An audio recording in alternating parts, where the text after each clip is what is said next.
All right, let's go, because you know what I came in to do. I don't get paid for overtime. I'm here to fight.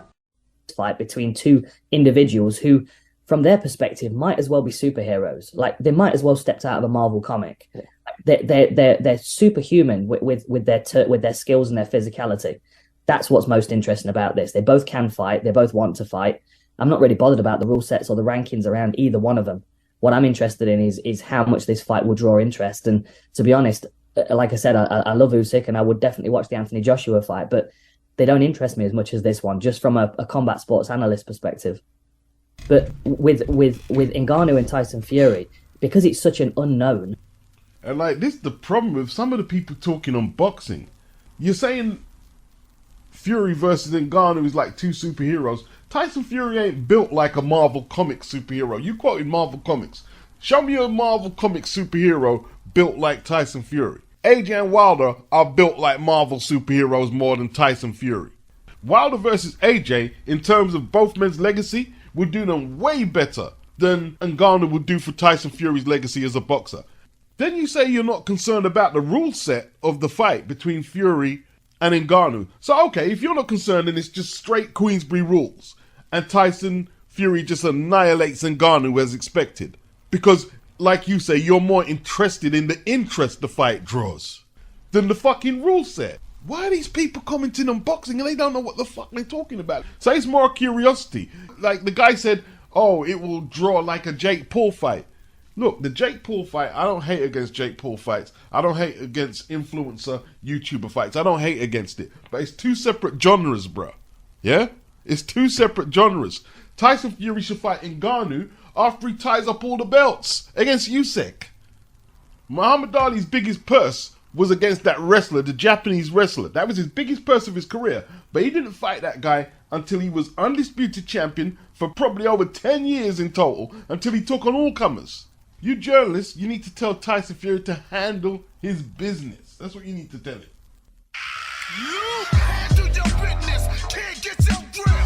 Another thing, stop blaming the Saudis for the breakup of the heavyweight division and turn your attention to the journalists and the media who are not asking the proper questions and who are actually active cover for a lot of promoters and fighters. I think you know what I'm talking about. RIP ANTWON ECHOLS, former middleweight contender.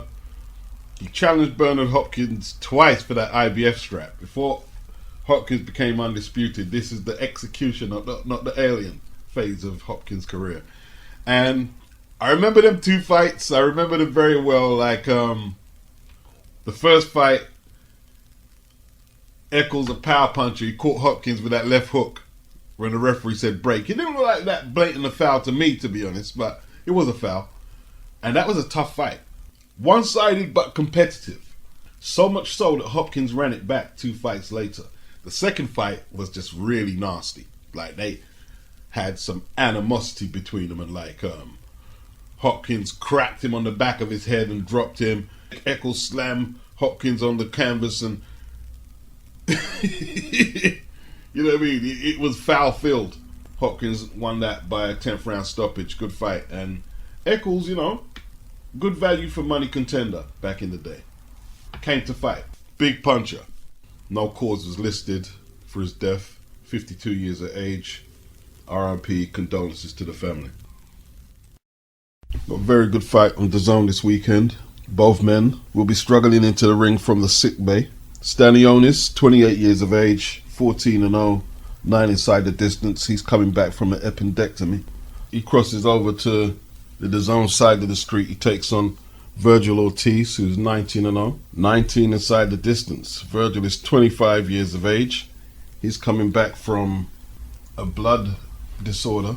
I'm not going to try and pronounce it. Sounded like it was pretty heavy though. Neither man has major mileage on the clock at this stage. I don't think the 3-year age difference in Ortiz's favour is going to count for much. Both men have been inactive, one fight since 2021 apiece. Boots Ennis, so listen to his take on it. He said that Virgil is probably the better boxer, better jab. Stanionis, however, can bring attrition. Is he aggressive and fast enough though, and tenacious enough to pin Virgil on the back foot? I think it's just 50-50. They like to both kind of like the same guys. You know, they both come forward. Don't really move their head too much. I think Ortiz got a little better jab than Stanionis. So like Stanionis gotta try push Ortiz back, try to make him box. I think that's the only thing he can do. It's going to be the man with the better defense. The one who places more detail to defense will win. Virgil has to fight a smart fight. I give him a slight edge. The recent Devin Haney 25% offer to Shakur Stevenson. Well, it depends who needs the fight more at this point here. You know, let's keep it real. If Shakur was in Devin's position, he'd be making a similar offer, wouldn't he? He'd be feeling himself. When Devin gave up, 70% of the pay-per-view revenue to George Kambosos in 2021 for their first fight for Undisputed, and took a $2 million purse in comparison to, at least this source here says, Kambosos got $10 million. I didn't realize he got that much. I don't do maths, so I can't work out the percentages, but I didn't hear nobody fighting Devin's corner that George should be giving up more money. You know, I didn't hear no one doing that. There's a lot of people saying that Devin is lowballing Shakur. How much does Shakur need the fight? Does he want to become undisputed? You know, if Devin stays at 135 and someone else beats him, what does Shakur think they're going to A-side the guy who's got all 4 belts? No, he's not. So he's feeling himself a whole lot. He's still signed to Bob Arum. Why don't Bob tell him, take the 25% and I'll subsidize you a little more of your purse and let's snatch the 4 belts back to top rank. Devin's a free agent, but Bob's stingy, isn't he? Maybe he just doesn't believe in Shakur that much. Not his talent, but his star power. If I was Devin, I would stand on my square, so to speak. That's what I would do. You had to beat Kambosos twice in Australia to get them belts. Kambosos is the man who beat Teofimo Lopez, who beat Lomachenko. That's lineal, undisputed champion. And before anyone try and undermine Devin's wins, don't think I didn't see the plethora of media, YouTube channels who picked Kambosos to beat Devin. I picked Devin to win handily. Don't think I forgot that. So let's not try and dismiss his wins. And, you know, there's a lot of anti-Devin sentiment these days because of the Lomachenko fight. But, you know what I mean? Like, get over it. Some of them ain't even Shakur Stevenson fans. And they're just flipping on Devin because of the Lomachenko result. Get over it. I tell you what, Shakur can go try pick off them belts when Devin vacates. He can try pick them off. But there's no big draws who can get Shakur outstanding purses. There's nobody there. And good luck on trying tying up all them belts. This is a once in a lifetime opportunity. It's not easy to tie up all 4 belts at once. So no matter what Shakur says, Devin will always have that over him. I was an undisputed champion. What about you? Shakur, you know, you made your decision. You turned down the offer. Go fight Lomachenko for how much ever Bob's going to give you. I mean, what's the cap Bob has on 135 pounders? T.O.'s cap was about $1 million. I tell you what, Shakur ain't getting much more than that to fight Lomachenko.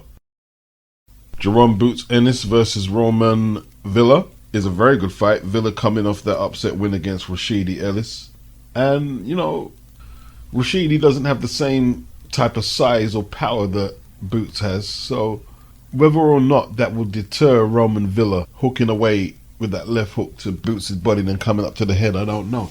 But we know how Roman Villa is going to approach this. And at least from the standpoint of entertainment, it's going to be good to see Boots fighting a pressure fighter. It'd be a welcome change for him from the last opponent, the Karen Shakadzian, who had very good legs and fast feet and knew how to use them too. Gave Boots an awkward target. Boots won every round, make no mistake about that.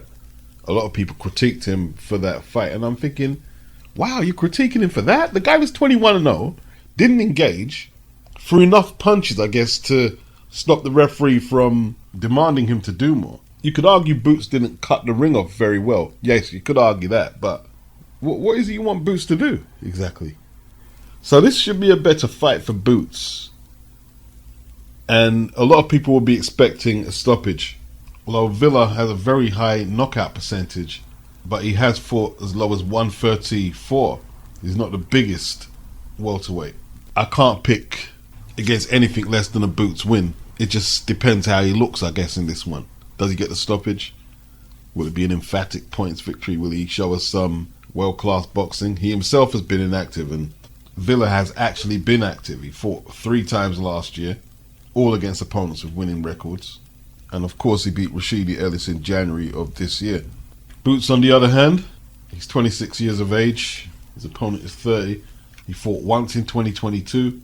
A very impressive win against Custio Clayton. A lot of people, including myself, thought it would be a bit more difficult than that.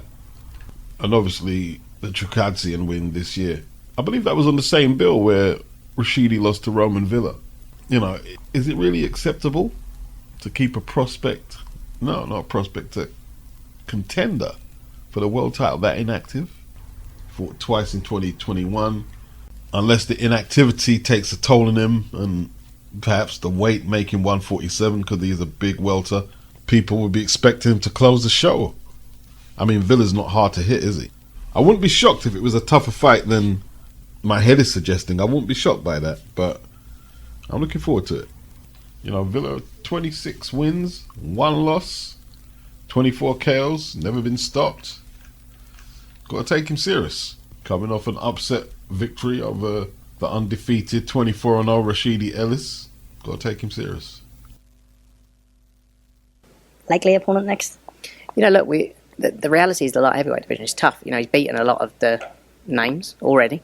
You know, his focus is to become undisputed champion, which is, you know, the winner of Callum Smith and Artur Beterbiev, which is August 19th. We're looking at names now. We had some discussions with, you know, Dan AZEEZ, but I think he's going to take the BUATSI fight now. I still quite like if there's any way of making the YARDE fight. But I'm not sure how possible that's going to be. We're just going back and forward at the minute. But like I say, it's a limited lot of names for this fight now, ahead of the focus of the big one, sort of early part of next year or towards the end of this year. You touched on AZEEZ BUATSI. AZEEZ BUATSI's, in terms of what you spoke about before, wanting to sign Dan AZEEZ, why do you think that he's chose the BUATSI route instead of signing him a matchroom in Bivol? I'm not sure. But I spoke to him. I was always quite open, even when we had discussions. I said, even if this doesn't work out, hopefully you can get a few extra quid for that fight. And I think he did. Let me tell you something about Ben Shalom. He's managed to convince Joshua BUATSI to turn down a Bivol fight. He's managed to convince Dan AZEEZ to turn down a Bivol fight, a world title fight. So they're both going to fight each other, hopefully not in Brighton, because they're both 2 South London lads, but in a fight that you can't even put on pay-per-view, that you can't guarantee will even trend in terms of domestic British boxing. It's a good fight, though. It is a good fight. And I hope it pays off, because one of them is going to lose. And one of them is going to be thinking, why didn't I take my world title shot? But yo, it's made Ben come out of his pocket to give Dan AZEEZ some extra money for a fight that he's likely to lose against BUATSI. And he was likely to lose against Bivol, but wouldn't you be better off taking your chances against Bivol? How does he know he's going to get a world title shot again? This shit is crazy. It's interesting Frank Smith mentioned Anthony Yarde. I still quite like if there's any way of making the YARDE fight. Are they going to try and get Anthony Yarde over to DAZN to challenge Bivol? Because they know that's a huge fight. After Yarde's last fight with Beterbiev on TNT, not BT, it's actually TNT now. British Telecom is TNT. Frank Warren won't be very happy about it, but Tunde will be wanting to take that fight, and so will Anthony Yarde. They don't want to take no small time fights no more. And I'm wondering how far they're actually pushing it behind the scenes. Because what did Dimitri Bivol say about Anthony Yarde the other day? He's getting better and better. At 175, Eddie's only got Callum Smith out there, and like, there's a lot of shit happening over there. I know Beterbiev has 3 scraps, but there's still a lot of fights that have to be made out there. I think Eddie should try and sign Lyndon Arthur.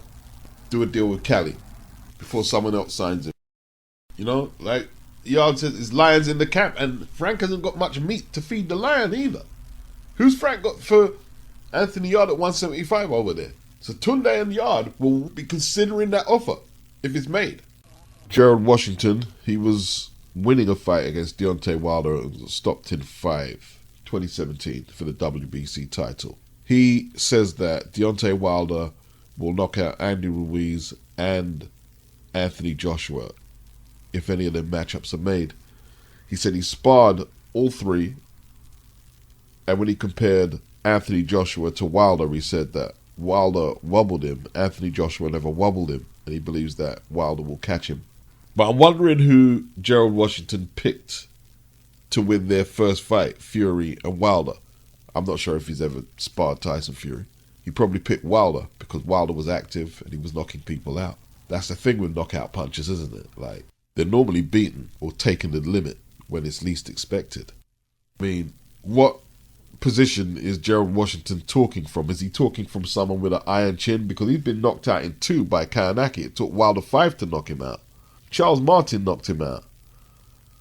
He probably sparred Charles Martin and didn't get buzzed either. So, I don't know what to make of that. Let's just wait for the fight to happen, man. Like, look, if AJ gets it wrong against Wilder, he gets knocked out. And I say that as an AJ fan, he gets knocked out. But let's make no mistake, this is the best opponent, probably aside from Tyson Fury, that Wilder has faced. So, while I wouldn't put AJ down as a one-punch concussion hitter, he's a very hard puncher, 22 knockouts in his 25 victories, and his combination punching on his day is second to none. So, then I've got to ask, how relevant is it that Washington didn't get wobbled by AJ? It's more relevant if Wilder is able to take AJ's punches. Does Wilder have an iron chin? Is Gerald Washington saying AJ can't hurt Wilder? Is that what you're saying? What, you think AJ's going to just stick his chin out in front of Wilder and give him a free shot? No, he's not going to do that. He's not going to do that. You're going to have to work for a knockout. You're going to have to work for it. And it's the same with AJ. You're going to have to work. You have to put that work in to get that victory over Wilder. So I'm looking forward to it. They both have a lot to lose in terms of bragging rights. One of the best heavyweight matchups in the history of the division. Yes, I'll go that far. Now thumbs up the video. Help your man out. And with that, I'll say peace.